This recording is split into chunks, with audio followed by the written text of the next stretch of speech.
She'll find her seat. Okay. Is that a go? Good evening, everyone. It's now 6:30, and I call to order the regular meeting of the Victoria City Council. Please join us in the Pledge of Allegiance. I pledge allegiance to the flag of the United States of America and to the republic for which it stands, one nation, under God, indivisible, with liberty and justice for all.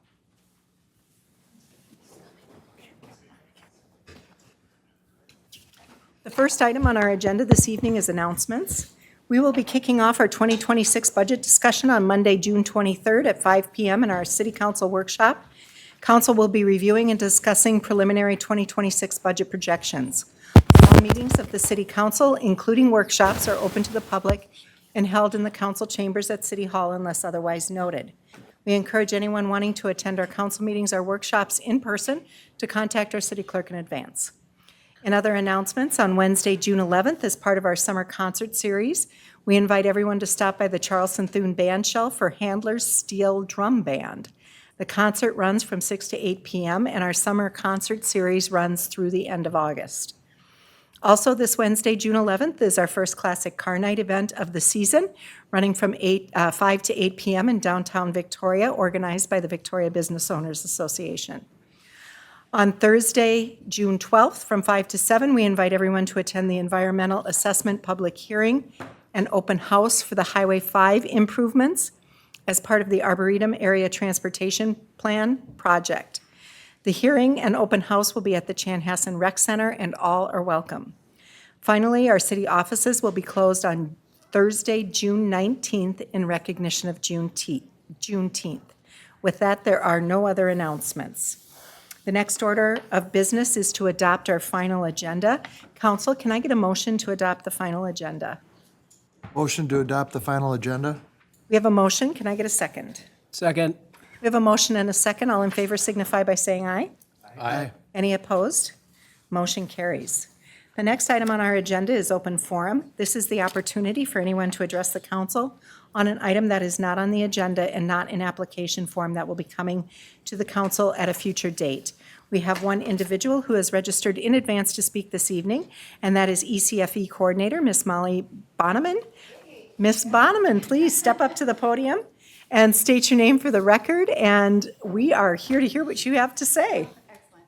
My name is Molly Bonneman, and I am the Minnetonka Preschool ECFE and Junior Explorers Coordinator, and I'm my capacity here tonight to speak to you about Tour de Tonka. This is my 4th or 5th visit to your council, so it's nice to see all of you. So this year, I can advance. Awesome. Oh, let's play it first. Can I do that from here? Is it not working? Oh, it just needs to hit slideshow play.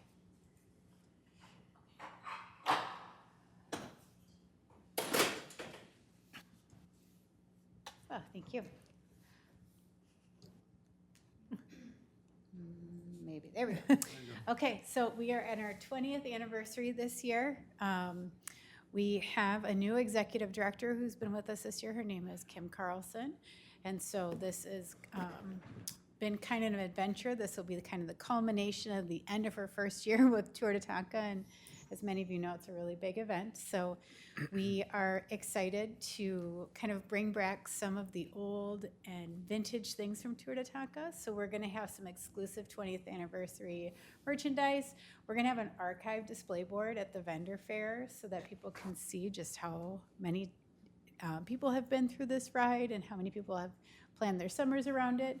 And then we still have a large group of legacy riders who have ridden in every single Tour de Tonka. So we'll do I believe we're at 29, the people who are still riding with us. I was going to ask you how many that was. 29. That's 29. That's a good number. It is. For 20 years, it's really impressive. So we'll do a photo with them at the beginning, or at the arch, which is built at the high school. We are, of course, so grateful for our sponsors that make this event happen. We couldn't do it without them, especially without Boyer Building Corporation. They literally build an entire arch for us to have our event as a finish line, and it's beautiful, and we're just very lucky that they are there for us. So we are throwing it back this year. We kind of did a vintage T-shirt for this year's Rider shirt. The original Rider shirt was a cotton T-shirt. A woman who retired last year says it by far is the best shirt that ever existed was the year one shirt. So we're trying to honor that and do something fun, bring back some cool style. So far, we have 854 riders. It's a 7% increase year over year. We have riders from all of these states that are planning to be with us, and then we have riders from 113 cities. Our 100-mile ride continues to be our larger ride this year. We have gone down to 5 routes. Have any of you been to Tour de Tonka? Okay, it's massive. There's 3,500 people. It's huge, and when we had 7 rides, it was just getting to be very hard to support in a way that made us feel like we felt safe sending people so far out into different areas. As you all know, it's harder and harder to get volunteers. It's harder and harder to get safety support. There's just a lot of different things that happen in the summer where volunteer time gets tied up, and so we feel that by bringing it down to 5 routes, we will have a better event and a safer event. We'll have the 16 and the 24. These tend to be family rides. It's pretty cool to watch the start line with parents, kids on bikes, and burleys being tugged behind them. We'll do 40, 58, and then the 100-mile ride. We're traveling through 4 counties, and you can see there where all the routes are. The blue route is the 100-mile ride, and that is the one that comes closest to all of you. And then the other routes are in pink and red and yellow. We need volunteers, so if you are free on the first Saturday of August or the Friday before, there's a lot of opportunities to do packet pickup and registration. We need help on the routes, so if you are a biker and have been in any rides and know just the importance of having some support out there to ensure that everyone is safe and kind of knows where they are, we need route captains, and then we have some of the best rest stops of any event in Minnesota. They are lively. I often joke that it is the only exercise event where you're going to gain weight while you do it because we feed you like crazy. There's live music. It's just really fun. So if you have a company or an organization, you can sponsor a rest stop, and then your information is put up at the rest stop and shared with all the riders as a way for publicity. We have, since 2006, given back $100,000 to the ICA food shelf, and so our marketing coordinator is really working hard this year to increase that impact and really lean more into the idea that this is about giving back. So not only do we raise a lot of money, we also get a lot of food on the date of the event people bring to donate when they're coming to ride. Just a very big thank you to all the law enforcement and safety partners. We couldn't do this without them, and so we just want to highlight that we recognize that fact and are very grateful for all of the help that we receive. We will see you August 2nd, either as a volunteer or as a rider. I encourage you all to hop on your bike. 16 miles is nothing. You can do that in your sleep, so please join us. Do you have any questions? I don't think so. It is my same old spiel. I know, I do it every year. Well, we like to see you, Molly. 20 years, that's a big deal. So these are our gifts for you this year. I'll just set them over here. They're very nice.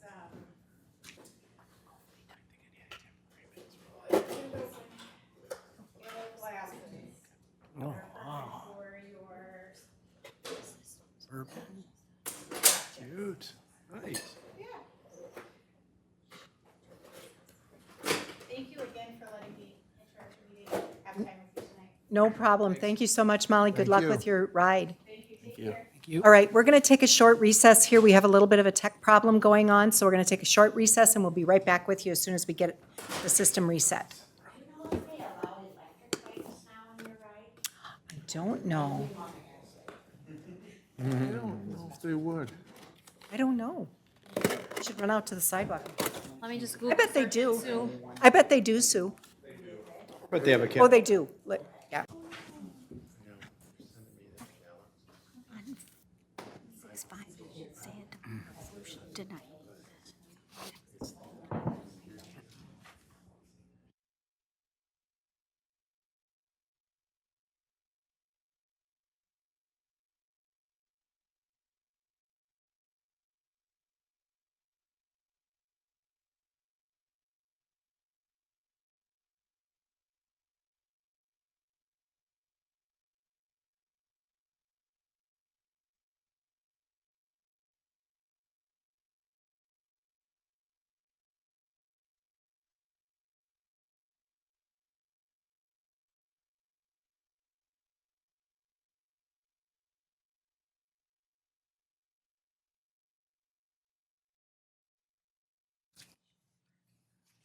He's giving you the thumbs up. Okay, yep.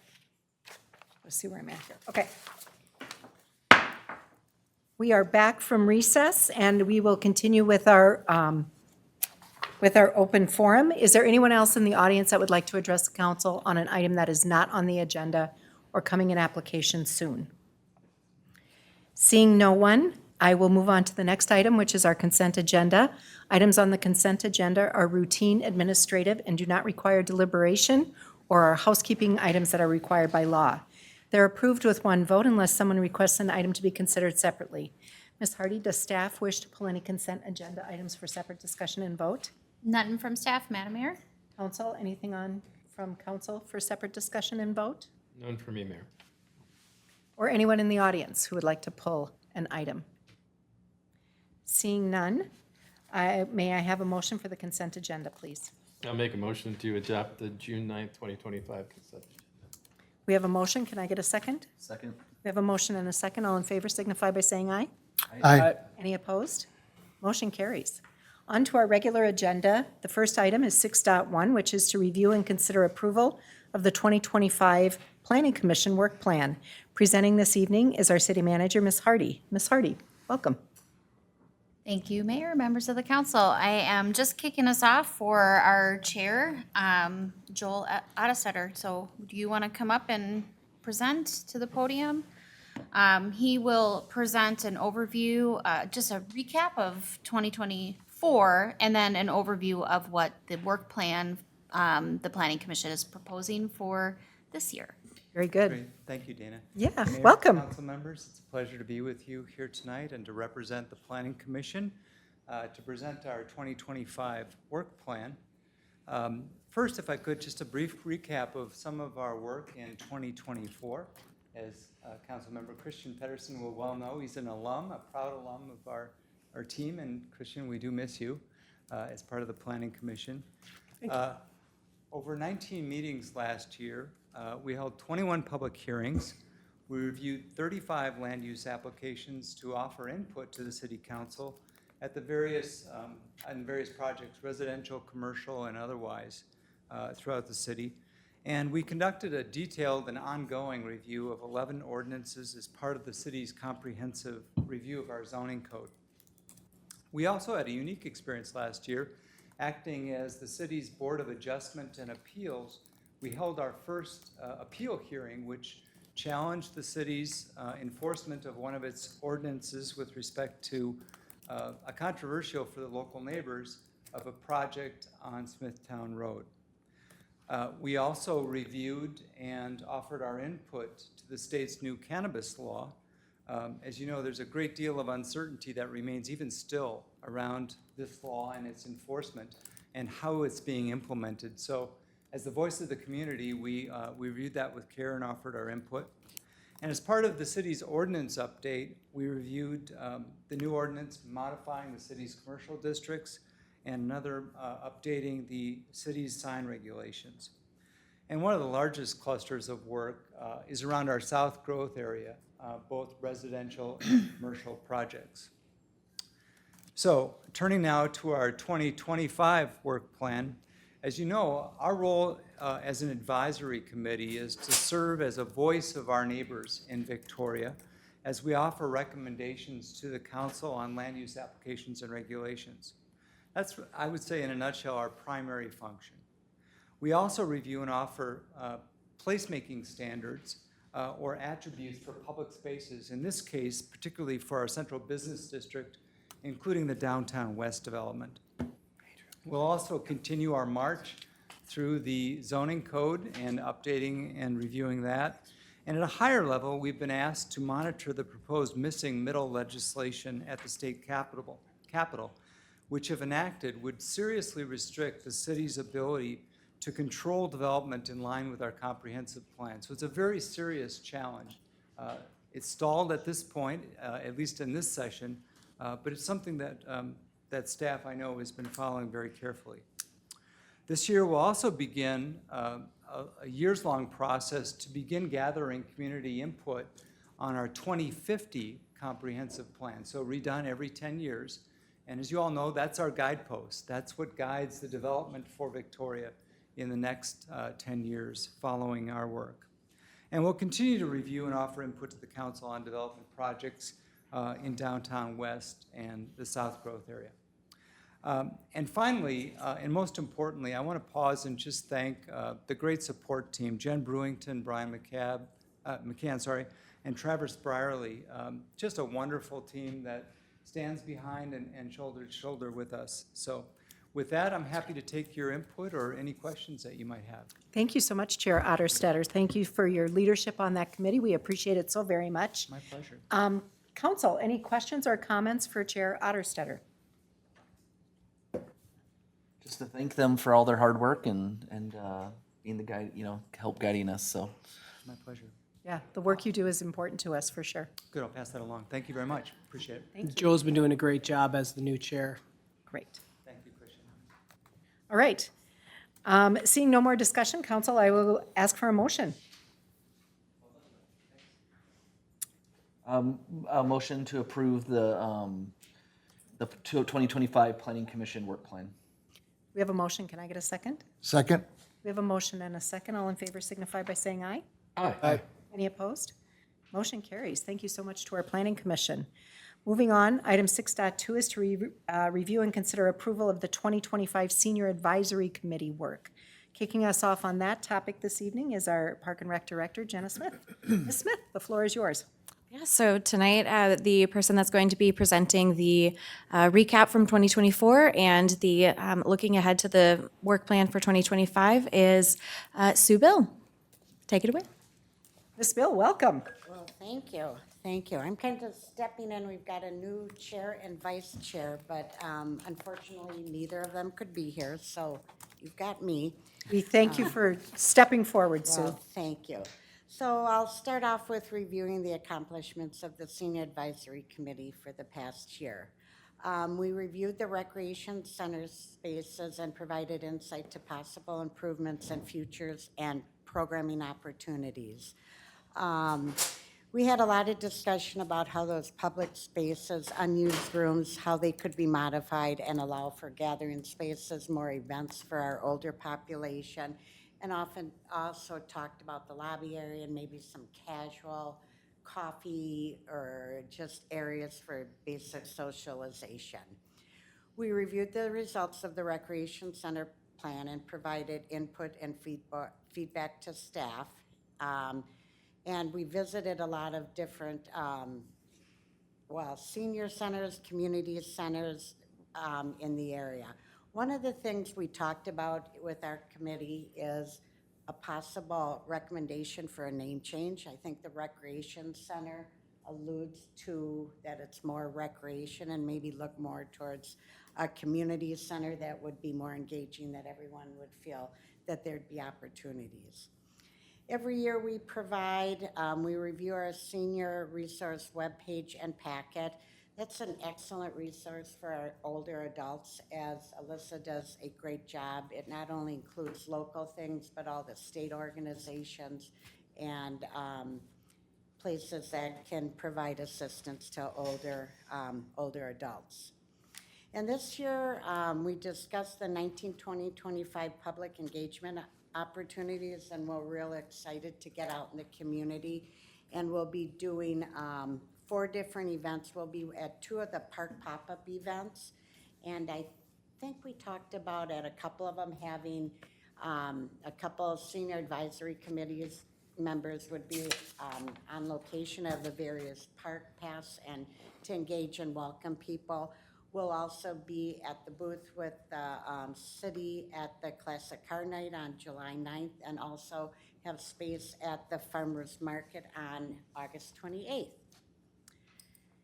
And then as far as our 2025 work plan, that's up on the screen. Once again, we annually conduct the thorough investigation of the senior resource package to make sure it's accurate and to be able to get out to the community. One of the big things we're looking at too for 2025 is to find ways to better communicate and reach Victoria's senior population. One of our members who had been on, Jack, since the committee started 5 years ago, and a couple other people expressed that technology is challenging for them, and everything is digital, or you have to access it through Facebook or other means. So we're going to continue to explore ways to strengthen communication between the city and Victoria residents that don't have internet.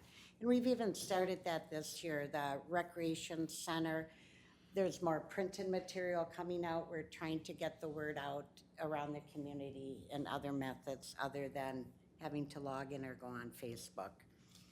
The Park West plan, phase 1 and 2, basically we were involved for the past couple years with the walking and trail plans, and we will continue to look at a walkability study that was completed in 2023 and 24. A number of our committee members walked the trails, and with Alyssa's guidance and help, we discussed some issues that older adults may encounter, like the grades of some of the trails, what are the facility at the trailheads, and I know the Park and Rec Department went over that as well. Are there any benches? What are shaded areas? There were some areas that were identified that they weren't stable and they needed railings and all that. So we'll continue to be involved with the walkability study and look forward to that in the future. We'll continue to engage with the Carver County Office on Aging. We have a representative from Carver County Public Health that comes to our meeting every month, and they provide us information on ongoing issues in Carver County regarding public health, vaccines, what's the latest COVID update, and things like that. And it's also very informative because they discuss issues that the other commissions and committees around the county are doing, so we get ideas and feedback from them.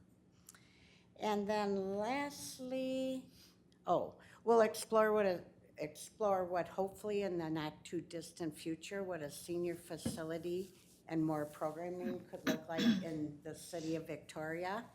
And we'll be real excited to see that come about in the future, but continue to look at what we can do to make recommendations to add more programs. And then lastly, as I mentioned, we'll participate in communication engagement events in an effort to share our resources. And those will be done through the different events, the 4 events that I mentioned. So that's what we have planned for the future. Thank you so much, Sue. A question for you. In your tours of other senior facilities and programming, what stuck out to you that was something that we could do, that we should be doing here that we're not currently doing? Is there one thing or 2 things that maybe stuck out? That's an interesting question because they're all unique in their own way. Mm-hmm. And finding that the standalone senior centers don't engage and get as many people involved. So to have that part of like a community center or a recreation center, you can draw in more of the people that are there for physical activities as well as ones that are gathered for events and programs that are specific to seniors. So be involved with, not make it a standalone facility, but part of a community center. Okay, that's good. That's good feedback. We appreciate that. Council, any other questions for Ms. Bill before we? Great work. You brought it up, the communication and awareness. Great work on being creative, because I think but I think in the last couple of years, I've seen it's come a long way, and I've heard that from other neighbors. Wonderful. So I think you're doing an awesome job on that area. Thank you. I have a small question. Was not your resource guide recognized as one of the best for cities within the entire state? It was. I just remember one of the meetings, so, I mean, that's obviously something you should be commended for, so thank you for putting that together. Thank you. Thank you. Terrific. Thank Thank you so much. Any other questions? All right, seeing no other questions, Council, I will entertain a motion. Motion to approve the 2025 Senior Advisory Committee Work Plan. We have a motion. Can I get a second? Second. We have a motion and a second by Councilmember Pedersen. All in favor signify by saying aye. Aye. Any opposed? Motion carries. On to item 6.3, which is a review and consideration of approval for the 2025 Park and Rec Committee. And we are back to Jenna Smith for that. Jenna, please. Hello again. So I have the pleasure of introducing the Parks and Recreation Committee Chair, Larry Schultz, who will be doing a recap of all the amazing work that they have done this past year, as well as looking forward to the things that are on the work plan for this coming year. Chair Schultz, welcome. Okay, glad to be here. Mayor and council members, I'll briefly review our work plan for 2024, highlighting some of the things that I didn't cover at the mid-year that we finished up at the end here. We focused in on 4 areas. First was public engagement for park projects, and probably the biggest thing that we talked about on the second half of the year was how do we engage the public? How were we engaging them, and can we do a better job of that? And you'll see in our work plan for next year the results of that effort. We also worked on reviewing the sketch plats for the developments in the southwestern part of our city, which is growing, as you well know, significantly growing. We focused another area we called Moments of Delight, and the sign project, a review of that along the way, providing input to staff. And I think the end result, that you've seen our signs, heard a lot of really good positive comments about those. The other thing was discussion about the Victoria Recreation Center, and similar to the senior advisory group, we reviewed some things that we got out of the survey, found some themes, and presented those forward to the council for your edification. Moving ahead to the work plan for 2025, we again are focusing on certain areas. The first area is, as I mentioned earlier, the public engagement part.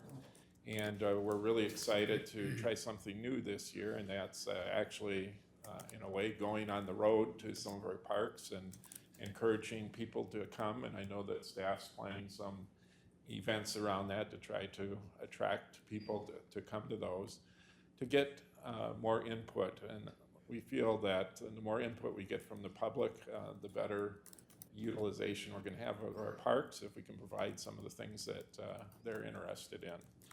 So we're going to be doing that. We have 3 activities planned, or 3 different areas where we're going to go visit. And then we'll make recommendations to the council with our findings. The second area that we're going to be focusing in on is in the area of non-traditional park spaces. As you well know, there are a number of parks that have a sign and some open space, and how do we better utilize those spaces? And we're going to be collecting information, brainstorming ideas to see how we could best address those non-traditional spaces. We also want to provide the council with some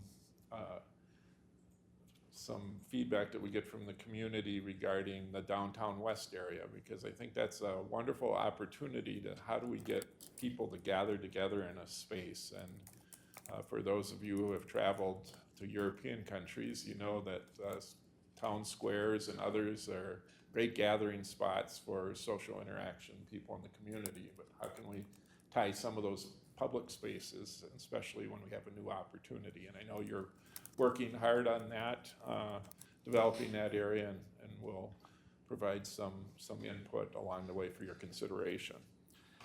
We also will be continuing to focus on the park and trail system, as we do every year, updating our list of trail opportunities, gaps. And we also are looking forward to, as the city expands, what water amenities can we incorporate into our park system. So you'll be hearing from us during the year on recommendations along those lines. Our third area is focusing on the code ordinances. Probably not the most exciting thing we're going to be doing during the year, but it's a good review, and it's excellent idea for the council that you came up with to review those ordinances so we can keep them up to date and identify any other needs as our society's changing and laws are changing. We'll keep those up to date for our community.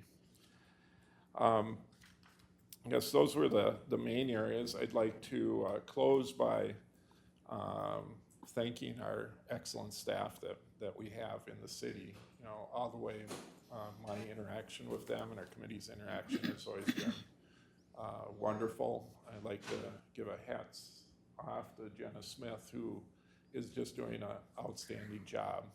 She ties things together. The planning process was smooth this year from the direction that the council gave, and she helped guide us through steps where we can actually follow with timelines, et cetera, that really will help us expand our park system and trails. Also like to thank the committee members and highlight their names here because they're all part of this. Amanda Cahill, Greg McCurry, who is just going off, Mary Larson, Jacob Paul, Terry Cope, Adam Doer, Alexander Heim, and Chris Casey. And our committee expanded by 3. And I know there was some concern initially, if you have more people, will that inhibit discussion? But actually at our last meeting, we had excellent attendance. We had 8 of the 9 members there, and everybody was engaged. Everybody spoke, everybody had an opinion, idea, suggestion. And just wonderful to get more people involved, to get a broader viewpoint from other community residents. So thanks for allowing that to happen. And thanks for your continued support of our parks and trails in our community. With that, I'll entertain any questions you might have. Thank you. Council, questions, comments? I would just say I love that you guys are going to be getting out more and such. You know, you guys are kind of our ambassadors to our park system. So I think that's great that, like as you said, taking the show on the road a little bit, right? So so that's great. And then I do just have one question about. You know, I know we've spent during my course of time on the council, right? You spend a lot of time on the trails, right, and finding gaps and stuff. How much do you guys look at? You know, one of the things we've heard from our surveys and such is making sure not just adding amenities, but making sure our current amenities are kept intact. Like, so, like, are you guys looking at the trails? Like, which ones need to be, you know, updated versus the gaps? Yeah, I didn't highlight that in our 2025 plan, but that is part looking at what we already have and how do we enhance that. Right. And we're always looking, you know, as far as trail gaps go. I know that's been frustrating for everybody because they're very expensive to put in place, but what we found is as new developments go up, that's our big opportunity, or as road projects happen, or the Arboretum transportation plan's gonna connect a couple gaps, and that's all gonna help along the way. But you know, I think a really good point, because we don't wanna lose sight of the things that we already have, which are wonderful, and have them go downhill when we're just focused on new things. So we're looking at that along the way. Thank you. Other questions, comments for Chair Schultz? Again, thank you to you and your committee. We're so delighted with the good work you guys do. We appreciate it. Okay, thank you. Thank you very much. All right, with that, I will entertain a motion, please. Move to adopt the 2025 Park and Recreation Committee Work Plan as proposed. We have a motion. Can I get a second? I'll second. We have a motion and a second. All in favor signify by saying aye. Aye. Any opposed? Motion carries. Next item on our agenda, item 6.4, is to consider awarding a contract for Highway 5 and County Road 11 reconstruction project. Presenting on that item this evening is our city engineer, Kara Guerin. Ms. Guerin, welcome. Good evening, Mayor, members of the City Council. This one has been a long time coming. We are actually awarding a contract tonight. So this is for the 5 and 11 Downtown West project, which has many names. So tonight in tonight's resolution, you'll actually see a different name for the project under the approving resolution. The specific resolution references the name of the plan set, so the name that the contract for the construction project is under. But just as a refresher, the improvements shown on the screen here is what is included in this project. So it is the reconstruction of the section of Highway 5 between the bridge just west of downtown through the intersection of Highway 11, construction of a roundabout at that intersection, then north on Highway 11 to where Steiger Lake Lane will connect to Highway 11, where another roundabout will be constructed. The improvements will extend up to the southerly limits of the Highway 11 project that's currently under construction by Carver County. The improvements include construction of a trail from the Lake Minnetonka Regional Trail up along the All Power Sports Building, and then along Steiger Lake Lane, then along Highway 5, up along County Road 11, and then a little tie-in to a trail that's being constructed by Carver County with the Highway 11 project currently under construction. And then, as a refresher, we did add into the scope of this project the connection of Steiger Lake Lane and also construction of the sanitary sewer and water lines underneath Steiger Lake Lane. So this was added to serve as a bypass once Highway 5 is closed for construction. So the staging for this project, Steiger Lake Lane and the north roundabout will be built first, and then when Highway 5 is closed to facilitate this construction, this will be complete and open. So we were able to allocate a portion of the federal funds towards the Steiger Lake Lane construction, which is a savings to our local funds to help facilitate paying for that. So that is a plus. But because we were building Steiger Lake Lane, we did need to construct the sanitary sewer lines and water lines beneath that roadway as part of that construction, because obviously when development occurs on the 13 and a half acres, we didn't want to come back and rip up the roadway improvements that we just completed to install sewer and water. As part of the Steiger Lake Lane improvements, the federal funds can't be used for the sand section that we put underneath our roadways, so that's being funded by the city, as well as curb and gutter and parking. So we are constructing the curb and gutter on the north side of the roadway, as well as parking. We are not, through this section, we are not installing the curb and gutter or the parking on the south side of the roadway because we don't know for sure exactly where we're going to have parking. You're still working through that process with a potential developer right now. You just reviewed concept, pre-sketch plat concept at your last meeting, but that work is still in process. Included in the project is also stormwater improvements to serve both the 5 and 11 project and the Steiger Lake Lane project. So one other note, we are upgrading the city's sanitary sewer system that exists under County Road 11. This is an old sanitary sewer system that has been on the books for replacement for quite a number of years. But it has not been something that we've wanted to replace until County Road 11 was going to be ripped up. Because of where it's located, it was not going to be cost-effective to replace that sanitary sewer system.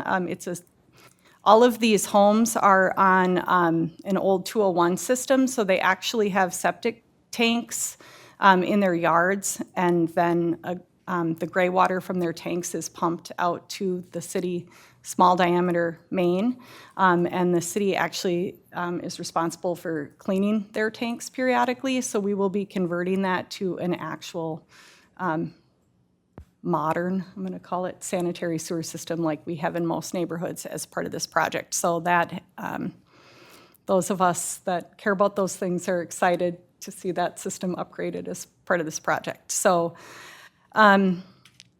in terms of where we are with total project costs, so the overall project cost for these improvements is now $12.4 million. So that includes all of the work that we just covered. The financing for the project is coming from a combination of a number of grant proceeds that the county and city were able to obtain for the project. So Met Council Regional Solicitation Funds, that's actually federal funding that's allocated through Met Council. 3.2 million in TED funding, that's state funding that we were able to obtain as it relates to our redevelopment opportunities and development opportunities for the 13.5 acres and downtown. LPP, local priority project funding, is actually MnDOT funding that we were able to obtain for this project. And then $500,000 in transportation economic development infrastructure funding that came along in support with the TED funds. So additional funding for the project is coming from Carver County through the local option sales tax funds and their county state aid funds, and then $2.6 million in City of Victoria funds. That will be through state aid funds, utility funds, and I should have included on here when I have local funds, that would also say developer funds. So a portion of this project that's occurring along the Olivine development, if you recall, that used to be the downtown Phase 1 project that you had previously designed and had on a shelf for building to facilitate the Olivine project. So in the Olivine development agreement, they are participating in that project cost. So a portion of the funding for a portion of this project is actually associated with the special assessments and funding that they were allocating. So it is a nice, complicated bit of funding puzzle that I've been working on with the finance director. So I did realize that I did not put on your slide here the actual bid results. We opened the bids last Thursday, and while we did only receive one bid for the project, it was from Minger Construction in the amount of $8.8 million, as shown here on the slide, and it was 1.6% higher than the engineer's estimate. So project of this size with the schedule that we're looking at, we always would like to see more than one bidder, but we did get one. It was close to the engineer's estimate. It is a contractor we're very well familiar with. They are working on the Highway 11 North project, so that will be of benefit for the public to have those two project schedules coordinating together. We do want to have them working hand in hand so we can get the road open to through traffic concurrently. And so with that, then I would certainly entertain any questions, but this would be our recommendation. All right, thank you, Ms. Guerin. Council, questions for Ms. Guerin, please. Can you just, for the public, remind us when Highway 5 at that intersection of by Dairy Queen there would be closed and for how long about? Certainly. So back to this graphic here. So we are going to hurdle to construction as fast, as quickly as possible. And stage 1 would be all of the work north of Highway 5. And then the full closure of Highway 5 would come after this would be complete. So we're right now, once we have the contracts executed, we'll have a more refined schedule from the contractor. But what we've been communicating is right now, late August until November. But we will make that information more readily available once that schedule gets communicated to us more precisely from the contractor. Other questions, council? And yeah, just to put an exclamation point on that, Highway 5 will be closed to through traffic at that intersection for a period of time. And for the folks who live like in the Auburn neighborhood and the Lake Bridge neighborhood, that will be a challenging detour. Okay. Any other questions, comments? Just one small rookie question. There's no assessment for the residents who have to go on to the new sanitary system, correct? That is correct. We do not assess for that. Those improvements get funded through your sanitary sewer bill. Thank you. Maintain and replace those systems as needed. Okay. Any other questions, comments from council? Just from a notification standpoint, is it best for the residents to continue to check the website for closures? Obviously signage around too, but the website is pretty up to date with, hey, it's going to be closed, instead of mid-August, we're looking at late August or whatever. I mean, is that Yeah, a so spot? there'll be advanced signage too, like, the big road signs that go on the highway to let you know when that's coming. And then we do have a number of pretty robust email distribution lists. We've opted that we're not going to create a separate one just for that project. We're going to continue to use the Arboretum Area Transportation email distribution list because that has such a wider distribution list that's maintained by the county. And then we'll use the city's email distribution list to get that information out as it goes. And then certainly the city's social media posts is a great source of information. And then we, of course, will be in regular communication with the folks directly impacted by the project. Perfect, thank you. Yeah. Appreciate that. All right, with that, I will entertain a motion, please. Motion to adopt Resolution 2025-36, a resolution awarding the bid for the Highway 5 and County Road 11 reconstruction project to Minger Construction Company Incorporated. Thank you. We have a motion. Can I get a second? Second. We have a motion, we have a second from Councilmember Roberts. All in favor signify by saying aye. Aye. Any opposed? Motion carries. Next item on the agenda is item 6.5 is to consider a zoning text amendment for a standard R1 zoned property. Presenting on that item this evening is our Associate City Planner, Travis Brierly. Mr. Brierly, welcome. Good evening, Mayor and Council. Please allow me just 1 second to get it pulled up. Sure.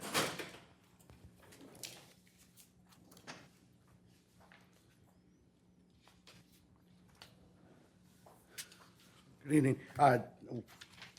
Tonight is a request from the property owner of 8101 Victoria Drive, who submitted a zoning text amendment request to reduce the minimum lot size, lot width, as well as the front yard setback for the R1 zoning. The main purpose of the request is specific to that property, but looking at the different options that we had to move forward to redevelop the property, this was the appropriate channel. So on the screen is just an example of what the property would be split like, to put 2 single-family homes on in replace of the existing single-family home. Just quick background, in addition to that, the application was completed on April 16th, which means that the 60-day rule kicks into its 60 days by June 15th.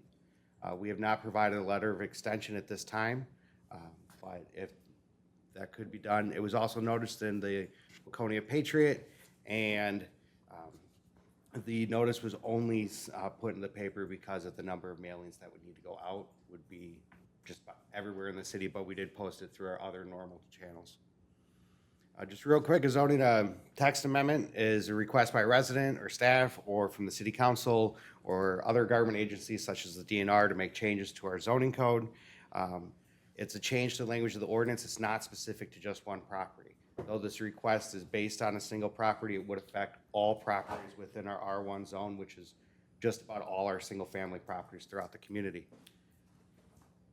One thing that it doesn't affect any of our overlay districts or any of the regulations applied by other state agencies, county agencies, or organizations such as our shoreland ordinance.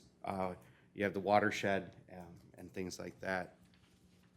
Our R1 zoning, based on our comp plan, is our low-density residential. Is for traditional forms of family housing, including single-family duplexes and twin homes. And our comp plan guides it to have a density of a range of 2.25 to 6 units per acre. This reduction would change, or is within the bounds of that 2.25 to the 6. However, it does shrink. On the screen, you can see that the request is to go to 9,100 square feet for an R1 property instead of 12,000, which we currently have, as well as a new concept to look at parcels that are on the corner compared to interior parcels differently. This is mainly due to when you do infill redevelopment housing. So it'd be 75 feet for the corner, 65 feet for the interior, as well as a reduction of the front yard setback due to a smaller parcel size to go from 30 feet down to 25 feet. Just some quick comparisons between the density and lot size as well as some recent subdivisions. Just showing on there a couple of the different things. One thing to note is that the Met Council is looking to have us increase our density in our comp plan by 1 unit an acre up to 3 1/4. That's something that'll come forward over the next couple of years as we look at our 2050 comp plan. Our current R1 size has a density of 3.63 units per acre. The requested smaller lot size would be down to the 4.79 units an acre. When we do look at the front yard setbacks as well as the lot widths, we've used the method of going through PUD to allow developers a little bit more flexibility in their development and to meet the intent and the goals of the city council when it comes to the future development of the community. We do have to look at Shoreland and the Lake Minnetonka Residential District and other communities in comparison. And our current ordinance is, for the most part, in line with what our neighboring communities are doing or where we have single-family homes being constructed. Different communities have more than one type of R1 zoning, and a lot of that has to do with location or topography or things of those natures. Just to give an overview of where R1 is, it's everything that's in yellow. Outside of the shoreland, I highlighted in the blue circle in the upper right, and that's just the area north of Highway 7. Lake Minnetonka is the zoning that's in orange, however, that wouldn't be affected by this request being tonight. We also have the area between Highway 5 and Highway 7, another area that's circled, and the majority of our R1 is covered by shoreland. And then we have south of Church Lake Boulevard, there's a couple areas that could be potentially redeveloped in the future and split. The main area that we are looking at is just south of Highway 5 along Victoria Drive, which is the center. The center home is where the request is coming from. If there was a zoning text amendment change, the properties that are highlighted in red could be affected by the split unless covered by shoreland. In addition to that, there's some properties out on 82nd Street West and Bavaria Road, though they would be affected by any change to the R1.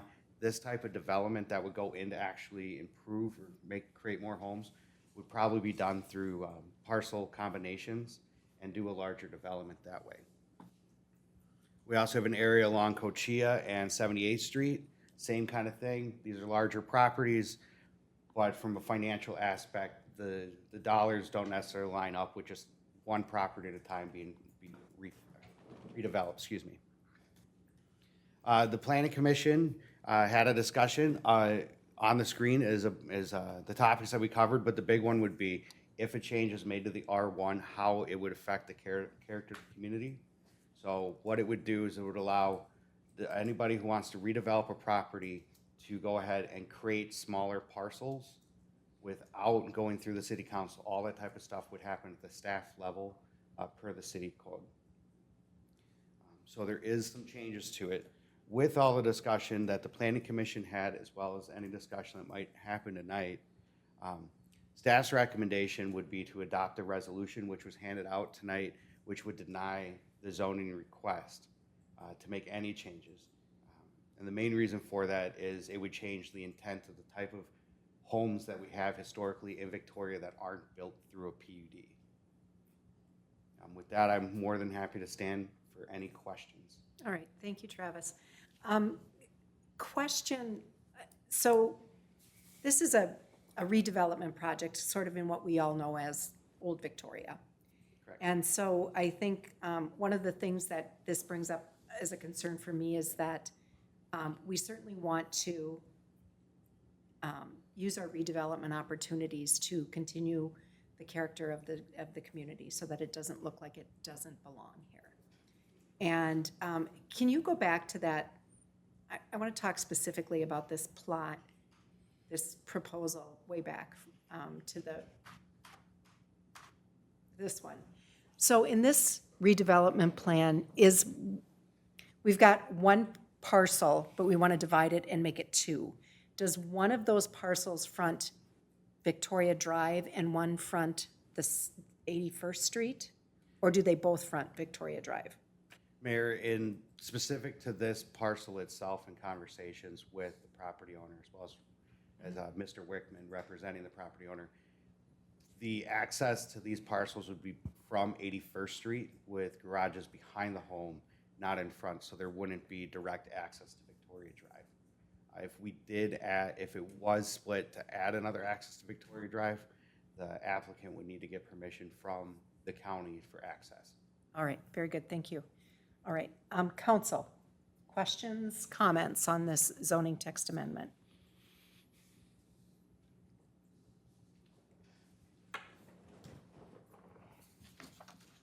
All right, I think by granting it, you create a situation where developers can come in and they don't have to deal with PUDs or any of the other things that we would like to see in order to keep our hands involved with what is going on in the city.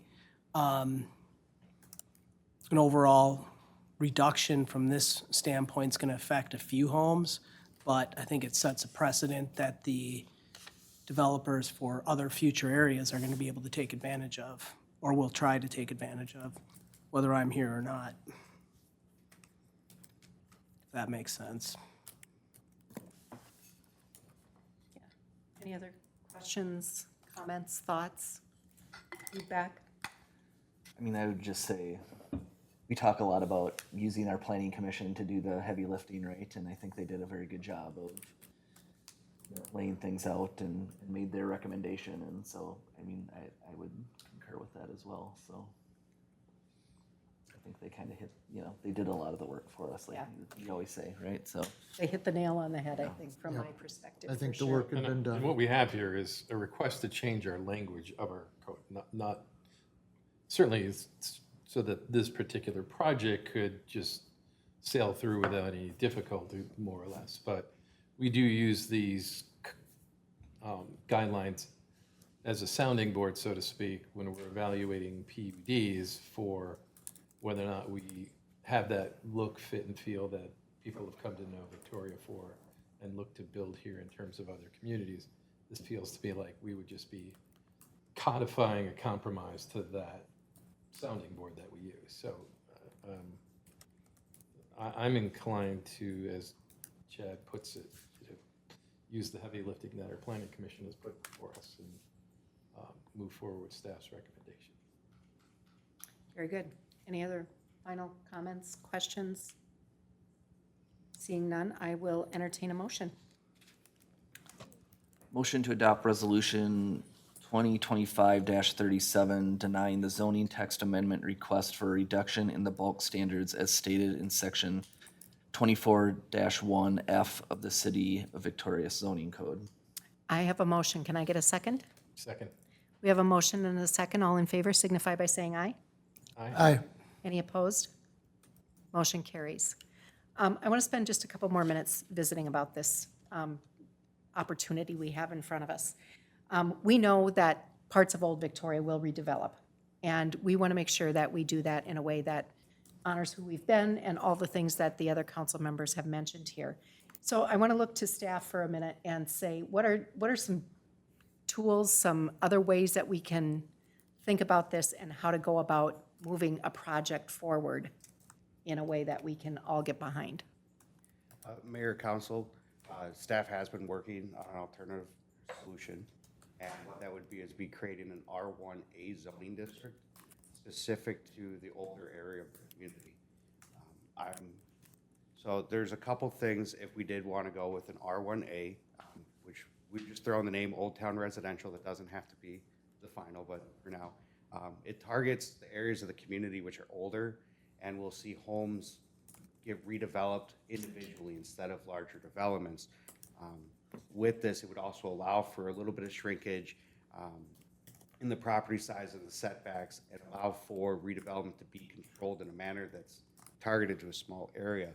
When we're looking at that, we're specifically looking at just south of 5. On the screen, you'll see where the green boxes, that when we look at aerial photos from the 30s and the 40s in that area, that's where we see those homes in those photos. Outside of that, everything that's highlighted in the red is pre-1975 subdivisions, a lot of them being post-World War II. So we did take a look at that to see when those were done, and there were different types of standards back then. In addition, we took a look at if we wanted to make a change, to present a change, a recommendation for smaller lots, would still align with our comp plan, but will allow for that redevelopment, a little bit more flexibility, but still in a manner that would be consistent with the types of homes there. The property values of the homes and the size of the homes in the older part of the community are significantly smaller than the types of homes we're seeing built today. So we would want to make sure that that is still the scenario and the case going forward with it. One thing that the R1A would allow for, or that we would think would be okay with it, would be to allow for twin homes and duplexes. They still look like single-family homes. A twin home just adjoins at the property line, so it still fits within that character and allows for reinvestment into the community from outside sources. In addition to that, we took a look at the whole area, and the area that we'd be looking at for the R1A is surrounded by the purple. You'll notice that there's a couple different colors on this on there. The two properties that are highlighted in red, though they would be able to be split and be smaller underneath the proposed decrease to the property standards, because they're within the shoreline district, which requires 15,000 square foot parcels.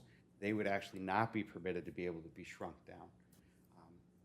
In addition to that, we have the one parcel that's in blue in the center. That's the 8101 Victoria Drive property. They have a piece of shoreland, but they're unique in the case where only part of it is. In the top, we have a parcel that's highlighted in light blue, and it's outside the R1A. That's actually a multifamily property, and we would want to reach out to the property owner to see if they would be interested in being proposed to be moved to the CBD district, and that way they could become a legal or a conforming use instead of a legal non-conforming use under the zoning. And then we have the two properties in green, which would have the greatest effect. They'd be able to split and take full advantage of a new zoning district installed. As staff, we've also reached out to the Met Council regarding if there's a comp plan updated or amendment that's needed, and they've responded stating we wouldn't need one because it still meets the land use, and we're close enough to the putting together a 2050 plan, which is going to be completed around the end of 2028, and we could make amendments then under that case. We also reached out to the DNR about shoreline regulations to see if there's any flexibility that they would have in allowing us to amend the minimum sizes for any parcel within the shoreline, and their answer is a very firm no. So we are, if an R1A was to be brought forward as instead of just a thought, but as a formal process, this would be staff's initial recommendation. Congratulations, this is good work. I like the more precise targeting of these specific properties. I think it gets to some smaller footprints of single-family homes that we seem to be lacking in the city. I'm kind of in favor of going this direction. I would agree. I think it's a great alternative option and flexibility, and we've all brought up character. This will help with the character, keeping the character towards downtown.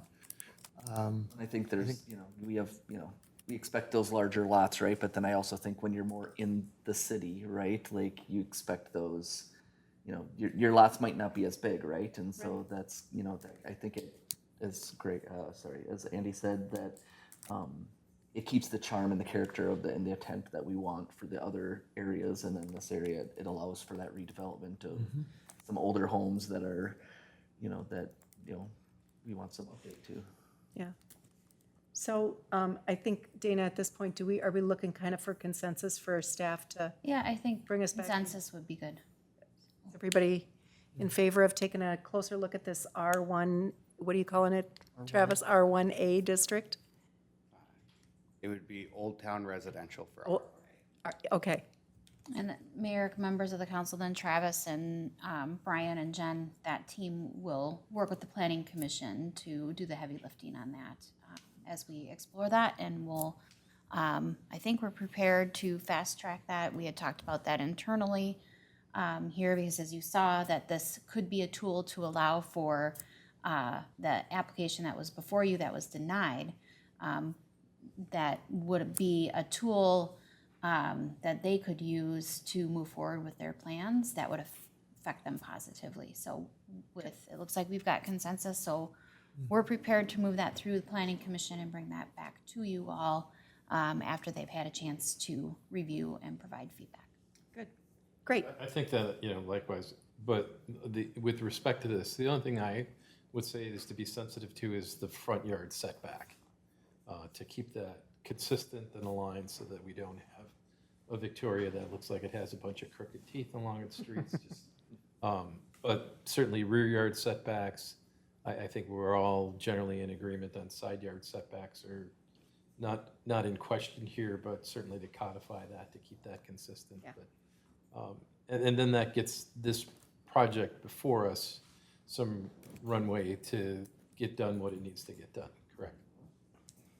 And I also, I love that we're going to have a beautiful example of how redevelopment can be done here in Victoria. So it'll be great. All right, very good. Thank you so much to the staff for that good work and anticipating finding a way to yes. Appreciate that. All right. We have what we need for that, so we can move forward. There are no more items on our regular agenda this evening. So with that, we will move to reports and emerging issues. Attorney Vos, you're up first. Mayor, Council, I have nothing to say. Thanks. Oh, very good, thank you. Ms. Hardy, anything from staff this evening? None from staff, Madam Mayor? Okay, Or it do looks, you have something? Okay. it looks like I Ms. take Edisfeld. that back. Ms. Edisfeld does have an update for you all. Very good. Claudia, what's up? Madam Mayor, council members, as part of our continuing collaboration with Deb Zeller's students, I present to you our new art exhibit, which consists of watercolors by various artists. This exhibit is open to residents or the public for viewing in council chambers Monday through Thursday, 8 to 4:30, and Fridays, 8 to noon. Very good, thank you. Thank you to Deb Zeller and her studio for the beautiful partnership that we have with them. Council members, anything from the council this evening during reports? I wouldn't say it's a report or an emerging issue. We just remind the public that next week we have groundbreaking for probably one of the most beautiful things that the city of Victoria is going to construct in our lifetimes as council members, and grand, just great piece of Victoria. Our fire station is going to break ground next week. I'm sad to report that my work life is going to take me away from that, so I am internally crying that I can't be part of the celebration. I'd like you all to vicariously dig a shovel of dirt for me, please. We will do it. And I couldn't be prouder of what we're doing for our firefighters that keep our community safe by giving them a building that's really commensurate with the professionals that they are. Very good. Well said. Thank you, Councilmember Vansky. Anything else from the rest of the council? All right, seeing none, I will entertain a motion to adjourn. Yes. Yes, please. Yeah, absolutely. First of all, thank you, staff, council, mayor. This is the best leadership this community's seen in my tenure here of 25, 26 years, so thank you. But totally off topic, there's three of us that run the car show. Oh. Is there anything that we can do better for the city that we're not doing today? We start Wednesday, providing it doesn't rain like they're saying it's going to. John, that car show is the best thing awesome. in the world. Awesome. It's kind of fun. We enjoy it. Yeah. John, well, welcome to join us. You'll find me there. You'll find me there. I'll see you there. Awesome. Thank It'll be great. Thank you. Thanks. All right. Now, motion to adjourn. Motion to adjourn? We have a motion. Can I get a second? Second. We have a motion and a second. All in favor signify by saying aye. Aye. Any opposed? Motion carries. We stand adjourned.